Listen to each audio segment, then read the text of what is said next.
क्या आपने कभी सोचा है जिसे हम प्रेम समझते हैं, क्या वह सच में प्रेम है या केवल एक आदत? आज के समय में जहां रिश्ते अक्सर स्वार्थ और दिखावे पर टिके हैं, वहीं हमें यह कृति प्रेम का सच्चा अर्थ समझाती है।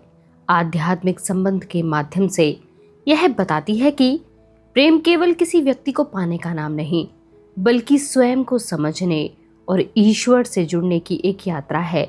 यदि आप भी सच्चे प्रेम और आंतरिक शांति का अर्थ जानना चाहते हैं, तो यह पुस्तक केवल आपके लिए है। मैं हूं आपकी दोस्त वर्षा। आशा करती हूं आप सभी बहुत अच्छे से होंगे। आप सभी का एक बार फिर से स्वागत करती हूं हमारे चैनल स्पिरिट ऑफ इम्बाइब के मंच पर। अगर आप मुझे पहली बार सुन रहे हैं और अगर आपको यह पुस्तक पसंद आती है, तो हमारे चैनल को सब्सक्राइब करना, हमारी वीडियोस को लाइक करना और शेयर करना बिल्कुल भी ना भूलें। तो चलिए चलते हैं बिना किसी देरी के इस पुस्तक के अगले भाग की ओर। एला, नॉर्थम्पटन, 22 मई 2008। एला बतख के रुए से बनी सफ़ेद रजाई में लेटी हुई थी। उसका गला खराब था और उसे थकान महसूस हो रही थी। देर तक जागने और सामान्य क्षमता से अधिक शराब पीने के कारण उसकी यह हालत हुई थी। फिर भी वह नीचे गई। उसने नाश्ता बनाया और बच्चों और डेविड के साथ टेबल पर बैठ गई। वह स्कूल की बातों में रुचि लेने का प्रयास कर रही थी, जबकि वह सोना चाहती थी। तभी ऑर्ली ने एला से पूछा, आवी कह रहा था कि हमारी बहन लौटकर घर नहीं आएगी। माँ, क्या यह सच है? उसकी आवाज़ में संदेह और आरोप दोनों थे। नहीं, ऐसा नहीं है। तुम्हारी बहन और मेरे बीच झगड़ा ज़रूर हुआ है, लेकिन तुम जानते हो कि हम एक दूसरे से बहुत प्यार करते हैं। एला ने जवाब दिया। क्या आपने सचमुच स्कॉट को फोन करके उसे जेनेट से दूर रहने को कहा था? आवी ने हंसते हुए पूछा, मानो वह उस विषय से आनंदित था। यह सुनकर एला ने अपने पति को हैरानी से देखा, लेकिन डेविड ने उसे इशारे से केवल इतना ही कहा कि उसने बच्चों को कुछ नहीं बताया। एला को आदेश देने का अभ्यास था।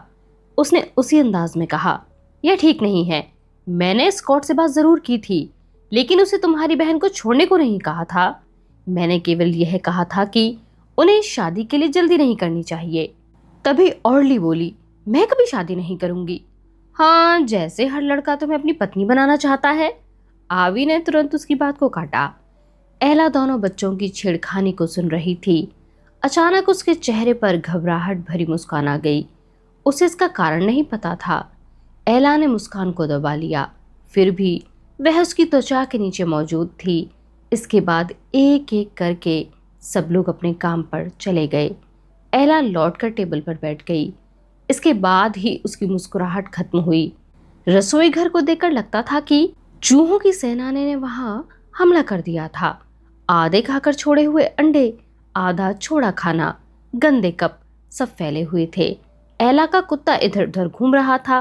वह बाहर टहलने को बेताब था, लेकिन 2 कप कॉफी और एक विटामिन ड्रिंक पीने के बाद भी एला को कुत्ते को बाहर घुमाने ले जाना मुश्किल लग रहा था।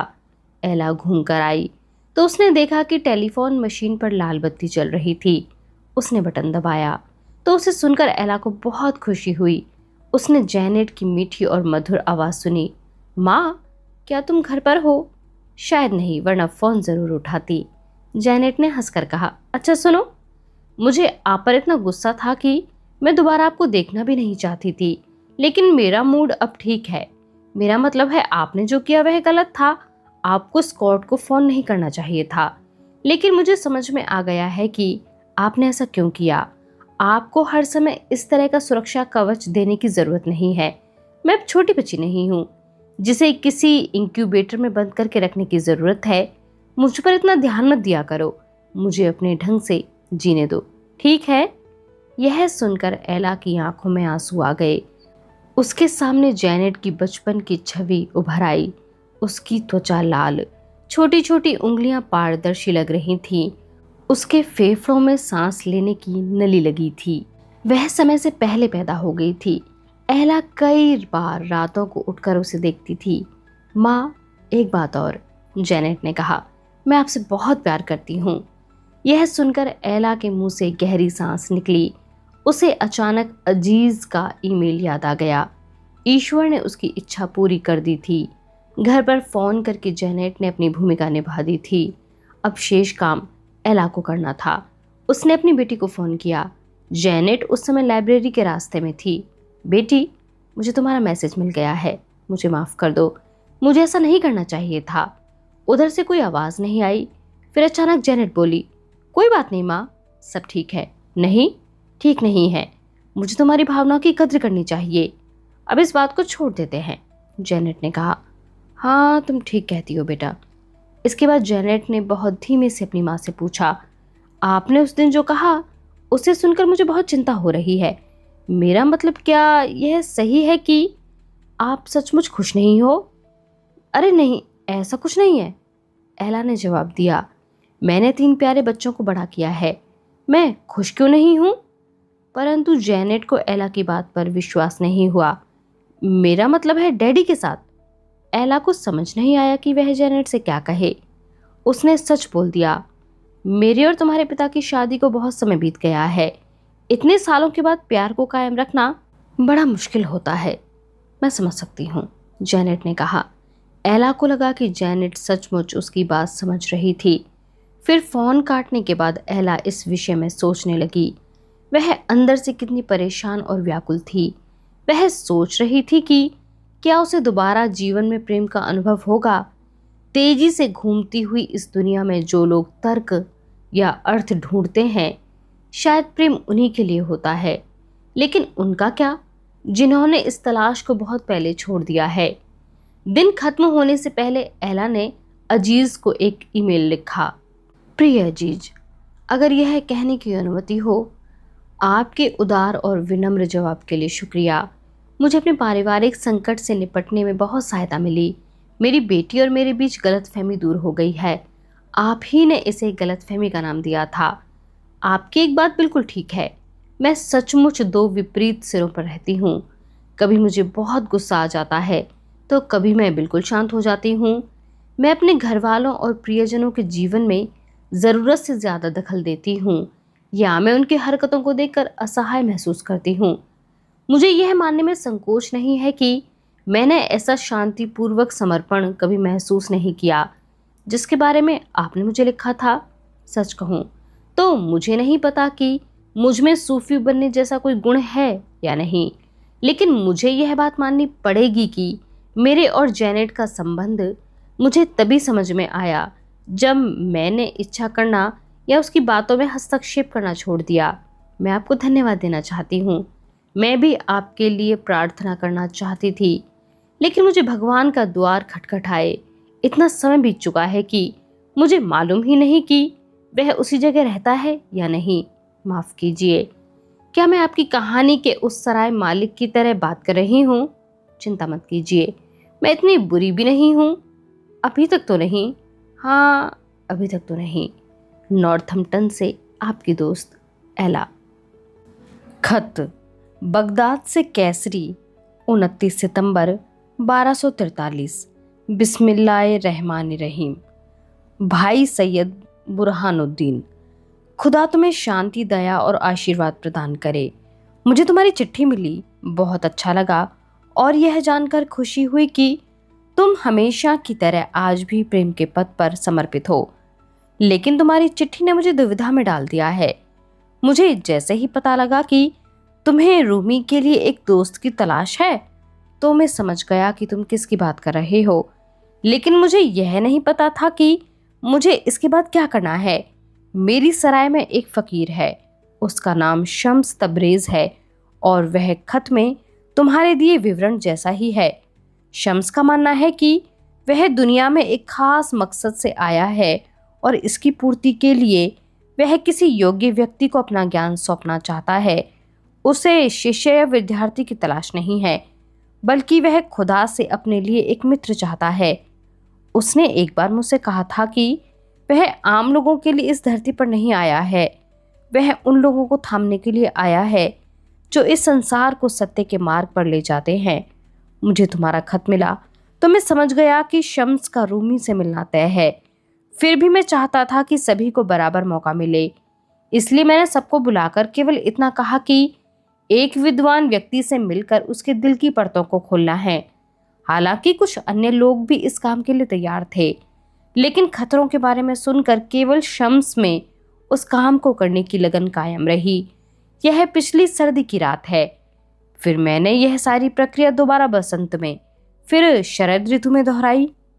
तुम सोच रहे होंगे कि मैंने इतनी प्रतीक्षा क्यों की। मैंने इस बारे में बहुत विचार किया और सच कहूँ मेरे पास इसका केवल एक ही कारण है। मुझे शम्स बहुत पसंद है। मैं उसे इस खतरनाक यात्रा पर भेजने से डर रहा था। देखो, शम्स आम आदमी नहीं है। वह जब खाना बदोश लोगों के साथ भटकता था तो उसने बहुत आराम से समय काट लिया, लेकिन अब वह शहर में लोगों के साथ रहता है। मुझे डर है कि उसे परेशानी हो सकती है, इसलिए मैं इतने समय तक इस यात्रा को स्थगित करने की कोशिश करता रहा। शम्स के जाने से एक दिन पहले हम दोनों काफी देर टहलते रहे। मैं अब भी रेशम के कीड़े पालता हूँ। पुरानी आदतें जल्दी नहीं जाती। मुलायम लेकिन मजबूत रेशम की बात करें तो वह भी प्रेम के समान है। मैंने शम्स को बताया कि रेशम के कीड़े किस तरह अपने खोल से बाहर निकलते समय ही अपने पैदा किए गए रेशम को नष्ट कर देते हैं। इसलिए किसानों को रेशम और कीड़ों के बीच किसी एक को चुनना पड़ता है। अधिकांश मामलों में रेशम को बचाने के लिए खोल के अंदर मौजूद कीड़े को मारना पड़ता है। एक रेशमी स्कार्फ बनाने के लिए हजारों रेशमी कीड़ों की जान जाती है। शाम ढलने को थी और ठंडी हवा चल रही थी। मुझे भी ठंड लग रही थी। मैं बूढ़ा जो हो चला हूँ, इसलिए मुझे सर्दी आसानी से लग जाती है। मुझे यह भी पता था कि मेरी उम्र अभी इतनी नहीं है कि मुझे इतनी ठंड लगे। इससे यह भी एहसास हो गया है कि मैं आखिरी बार शम्स को देख रहा था। मुझे पता था कि हम दोनों एक दूसरे से फिर कभी नहीं मिलेंगे। मुझे लगता है कि शम्स को भी यह आभास हो गया था, क्योंकि इसकी आंखों में दुख साफ झलक रहा था। उस दिन जाने से पहले शम्स मुझसे मिलने आया। उसने मेरे हाथ को चूमा और मेरा आशीर्वाद लिया। मुझे यह देखकर बहुत हैरानी हुई कि उसने अपने लंबे घने बाल कटवा दिए थे और दाढ़ी भी काट ली थी, लेकिन उसने ऐसा करने का कारण नहीं बताया। मैंने भी नहीं पूछा। उसने जाने से पहले कहा कि वह इस कहानी में रेशम के कीड़े की भूमिका निभाने वाला है। उसने यह भी कहा कि वह और रूमी दिव्य प्रेम के रेशमी खोल में चले जाएंगे और उचित समय पर बाहर निकलेंगे। उसके बाद ही रेशम तैयार हो पाएगा। दुर्भाग्य से रेशम बनाने के लिए कीड़े को अपनी जान देनी ही पड़ती है। फिर शम्स कौन्या के लिए चल पड़ा। खुदा उसकी रक्षा करे। मुझे पता है कि मैंने सही काम किया है और तुमने भी। फिर भी मेरे मन में अजीब सा भारीपन है। मैं आज भी उस असाधारण और अनुशासनहीन फकीर को बहुत याद करता हूँ। हम सब खुदा की संतान हैं और हमें उन्हीं के पास लौटना है। खुदा तुम्हारी सब इच्छाएं पूरी करे। बाबा जमन, प्रशिक्षु, बगदाद, 29 सितंबर 1243। फकीर बनना आसान नहीं होता। सबने मुझे चेतावनी दी थी, लेकिन वह ये कहना भूल गए कि फकीर बनने के लिए मुझे नरक से गुजरना पड़ेगा। मैं जिस दिन से यहाँ आया हूँ कुत्ते की तरह काम कर रहा हूँ। किसी दिन तो मुझे इतना काम करना पड़ता है कि रात को मुझे मांसपेशियों में बहुत दर्द होता है। मेरे पैर टूट जाने को करते हैं। मुझे नींद नहीं आती। मुझे नहीं पता कि कोई इस बात पर ध्यान देता भी है या नहीं कि मेरे साथ कितना बुरा व्यवहार किया जाता है। अगर कोई देखता भी है तो उन्हें मेरी चिंता ही नहीं है। मैं जितना अधिक कोशिश करता हूँ उतना ही यह काम मेरे लिए मुश्किल होता जा रहा है। उन्हें मेरा नाम तक नहीं पता है। वह सब मुझे केवल नया प्रशिक्षु कहकर बुलाते हैं, लेकिन पीठ पीछे वे मुझे अदरक जैसे बालों वाला मूर्ख कहते हैं। मुझे यहाँ रसोइये की देखरेख में काम करना सबसे बुरा लगता है। उस आदमी का दिल पत्थर का है। उसे फकीरों की इस सराय में रसोइया होने की बजाय मंगोलियाई सेनापति होना चाहिए था। वह सबके खून का प्यासा रहता है। मुझे याद नहीं पड़ता कि उसने कभी किसी से प्यार से बात की हो। मेरे ख्याल से उसे मुस्कुराना तक नहीं आता। मैंने एक वरिष्ठ वकील से पूछा था कि क्या सभी प्रशिक्षुओं को उस रसोई के साथ काम करना पड़ता है, तो वह रहस्यमय ढंग से मुस्कुराते हुए बोला, नहीं, सब नहीं, लेकिन कुछ को करना पड़ता है। मैं ही क्यों? मुझे अन्य प्रशिक्षुओं से ज़्यादा तकलीफ क्यों दी जा रही है? क्या सिर्फ इसलिए कि मेरा नफ्स बाकियों से बड़ा है और उसे अनुशासित करने के लिए बड़े कड़े व्यवहार की ज़रूरत है? मैं रोज़ सबसे पहले उठता हूँ और मुझे पास के कुएं से पानी लाना पड़ता है। फिर मैं आग जलाता हूँ, रोटियां बनाता हूँ। नाश्ते में सूप तैयार करने की भी जिम्मेदारी मेरी ही है। 50 लोगों का खाना बनाना आसान नहीं होता। सब कुछ कढ़ाइयों में बनता है, जो किसी नहाने के टब से कम नहीं है। सोचिए, उन्हें बाद में रगड़ रगड़ कर कौन धोता है? सुबह से शाम तक मैं फर्श की सफाई करता हूँ, सीढ़ियाँ धोता हूँ, आंगन साफ करता हूँ, लकड़ी काटता हूँ और लकड़ी के पुराने फर्श पर हाथों और घुटनों के बल बैठकर दिन भर उनकी सफाई करता हूँ। मैं खाना बनाता हूँ, मैं गाजर काटता हूँ और खाना बनाते समय नमक का ध्यान भी रखना पड़ता है। यदि नमक कम या ज़्यादा हो जाए तो रसोइया गुस्से में सारे बर्तन फेंक देता है और मुझे सब कुछ दोबारा करना पड़ता है। इन कामों के अलावा मुझे अरबी में इबादत करनी होती है। रसोइया मुझे जोर से इबादत करने को कहता है ताकि वह जान सके कि मैं सही उच्चारण कर रहा हूँ। मैं काम और इबादत दोनों साथ करता रहता हूँ। उसका कहना है कि रसोई के कष्ट जितना अच्छे ढंग से सहन करोगे उतना ही जल्दी तैयार हो जाओगे। वह कहता है कि खाना बनाना सीख जाओगे तो तुम्हारी आत्मा भी निखर जाएगी। लेकिन ये तैयारियां कब तक चलेंगी? मैंने एक दिन उससे पूछा। 1001 दिन, उसने जवाब दिया। यह तो पागलपन है। मुझे नहीं पता कोई गिनती कर रहा है या नहीं, लेकिन मैं जरूर गिन रहा हूँ। मेरे केवल 624 दिन बाकी रह गए हैं। मैंने अपनी परीक्षा के पहले 40 दिन बहुत छोटे कमरे में बिताए थे। वह कमरा इतना छोटा और नीचा था कि मैं ठीक से न लेट पाता था, ना ही खड़ा हो पाता था। मुझे ज़्यादातर समय घुटनों पर बैठे रहना पड़ता था। मुझे कहा गया था कि अगर मुझे खाना और सुविधा चाहिए हो तो, या मुझे अकेलेपन अथवा अंधेरे से डर लगे, या मुझे किसी औरत का शरीर देखकर खराब सपने आए, तो मुझे आध्यात्मिक मदद के लिए वहां लटक रही चांदी की घंटी बजानी होगी। मैंने कभी उसका प्रयोग नहीं किया, लेकिन इसका यह मतलब नहीं कि मेरे मन में ऐसे विचार नहीं उठे। मुझे लगता है कि आपको यदि हिलने का भी मौका न मिले तो थोड़ा बहुत भटकाव होना गलत चीज़ नहीं है। 40 दिन का समय जब पूरा हो गया तो मुझे फिर रसोई घर में मदद के लिए भेज दिया गया। मैंने वहाँ बहुत यातनाएं सहन की। सच यह है कि मुझे रसोइयों पर बहुत गुस्सा आता था, लेकिन मैंने कभी उसके बनाए नियम नहीं तोड़े। तबरेज़ शम्स के आने तक तो बिल्कुल नहीं। उस रात जब रसोइयों ने मुझे भागते हुए पकड़ा तो उसने मुझे बुरी तरह मारा। मारते मारते उसकी छड़ी तक टूट गई। फिर उसने मेरे जूते उठाकर दरवाजे पर रख दिए। उनका आगे का सिरा बाहर की ओर था, जो इस बात का संकेत था कि मेरा जाने का समय हो गया था। वे लोग फकीरों को सराय से बाहर नहीं निकालते और न उन्हें खुलकर कहते हैं कि तुम असफल हो गए हो। वे बस तुम्हें चुपचाप निकल जाने पर मजबूर कर देते हैं। हम तुम्हारी इच्छा के बिना तुम्हें फकीर नहीं बना सकते, रसोइया बोला। गधे को तालाब तक ले जा सकते हैं, लेकिन उसे पानी पीने के लिए मजबूर नहीं कर सकते।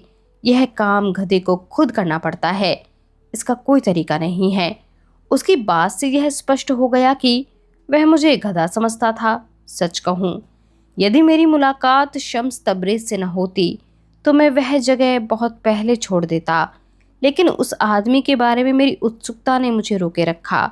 इससे पहले मेरी उस जैसे व्यक्ति से कभी मुलाकात नहीं हुई थी। वह किसी से न डरता था और ना ही किसी की बात मानता था। यहाँ तक कि रसोइया भी उसका आदर करता था। मेरे लिए उस सराय में यदि कोई आदर्श था तो वह शम्स था।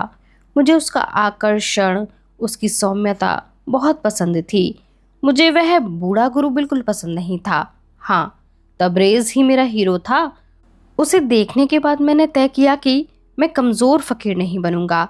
यदि मैं उसके साथ समय बिताऊं तो मैं भी उसकी तरह विद्रोही बन सकता हूँ।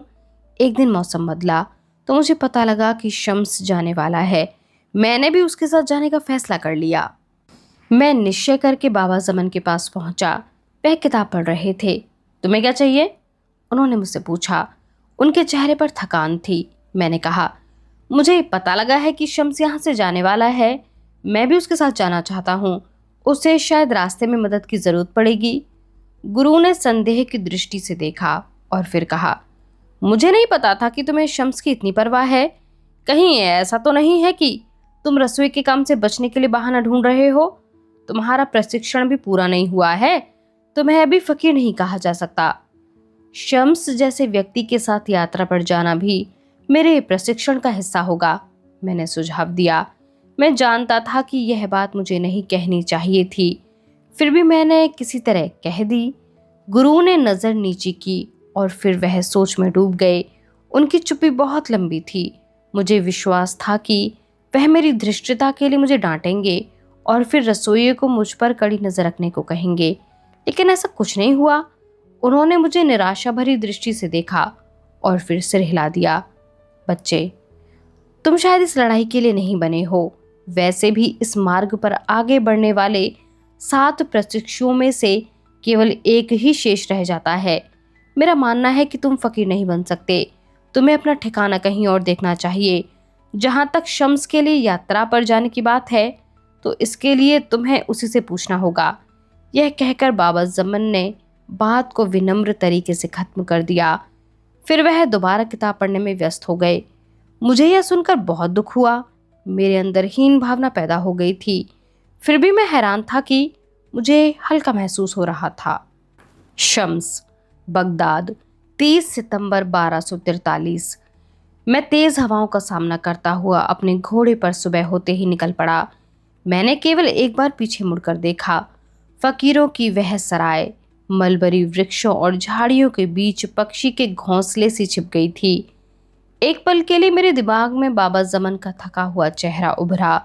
मुझे पता था कि उन्हें मेरी चिंता थी, लेकिन मुझे इसका कारण समझ में नहीं आया। मैं प्रेम की आत्मिक यात्रा पर निकला था। उसमें भला किस तरह की हानि हो सकती थी? यह मेरा 10वां नियम है। पूर्व, पश्चिम, दक्षिण, उत्तर या किसी दिशा से फर्क नहीं पड़ता।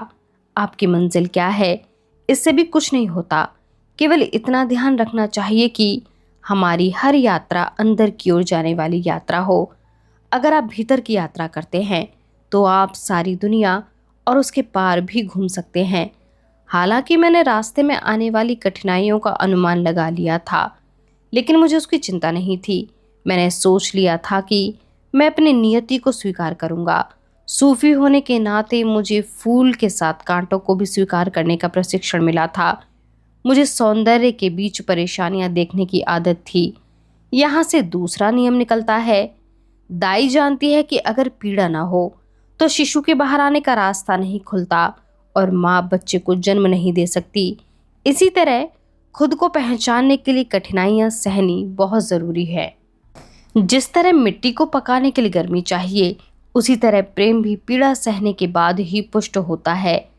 सराय छोड़ने से एक रात पहले मैंने कमरे की खिड़कियां खोल दी और अंधकार की गंध और हर तरह की आवाज़ को भीतर आने दिया। मैंने मोमबत्ती की रोशनी में अपने लंबे बाल काट दिए। बालों के गुच्छे कटकर जमीन पर गिर रहे थे। मैंने दाढ़ी और मूछ भी हटा दी और आंखों के ऊपर की भौहों को भी काट दिया। इसके बाद मैंने आईने में अपना चेहरा देखा तो मैं ज्यादा साफ और युवा नजर आ रहा था। चेहरे पर कोई बाल न होने से मेरा नाम, मेरी उम्र और मेरा लिंग भेद भी खत्म हो गया था। अब मेरा कोई अतीत या भविष्य नहीं था। एक क्षण में सब कुछ हमेशा के लिए बदल गया। मैं गुरु को अलविदा कहने उनके कमरे में गया तो उन्होंने मुझसे कहा, इस यात्रा के कारण तुम्हारे अंदर अभी से बदलाव शुरू हो गया है। यात्रा अभी शुरू भी नहीं हुई है। हाँ, मुझे इस बात का एहसास है, मैंने धीरे से कहा। यह भी एक नियम है। प्रेम की तलाश हमें बदल देती है। प्रेम खोजते हुए जिस व्यक्ति में बदलाव ना आए वह प्रेम को कभी नहीं पा सकता। हम जिस क्षण से प्रेम की तलाश शुरू करते हैं तभी से हमारे भीतर बदलाव की प्रक्रिया शुरू हो जाती है। बाबा जमन धीरे से मुस्कुराए और फिर उन्होंने मुझे एक छोटा सा बक्सा दिया। उसके अंदर 3 चीजें थीं, आईना, रेशमी रुमाल और मलहम की शीशी। ये चीजें यात्रा में तुम्हारी मदद करेंगी। जरूरत पड़ने पर तुम इनका इस्तेमाल कर सकते हो। कभी खुद पर विश्वास डिगने लगे तो इस आईने में अपने अंदर के सौंदर्य को देखना। यदि तुम्हारी प्रसिद्धि पर कभी दाग लगे तो यह रेशमी रुमाल तुम्हें याद दिलाएगा कि तुम्हारा दिल साफ है। यह मलहम तुम्हारे बाहरी और भीतरी घावों को भरने के लिए है। मैंने तीनों चीजों को छूकर देखा, फिर मैंने बाबा जमन को धन्यवाद दिया। इसके बाद कहने को कुछ बाकी नहीं था। सुबह की पहली किरण के साथ पक्षी चहचहाने लगे थे और पेड़ की शाखाओं से ओस की बूंदें गिरने लगी थी। मैं घोड़े पर सवार हो गया और कौन्या के लिए निकल पड़ा। मुझे नहीं पता था कि मुझे मार्ग में क्या देखना पड़ेगा, लेकिन मुझे अपनी नियति पर भरोसा था जिसे खुद खुदा ने तैयार किया था। आज का यह भाग यहीं पर समाप्त होता है। आप हमें कमेंट बॉक्स में लिखकर यह ज़रूर बताएं कि आपको इस भाग की कौन सी पंक्ति सबसे ज़्यादा पसंद आई। हमारे चैनल को सब्सक्राइब करना, हमारी वीडियोस को लाइक करना, शेयर करना बिल्कुल भी ना भूलें। बने रहिए हमारे साथ।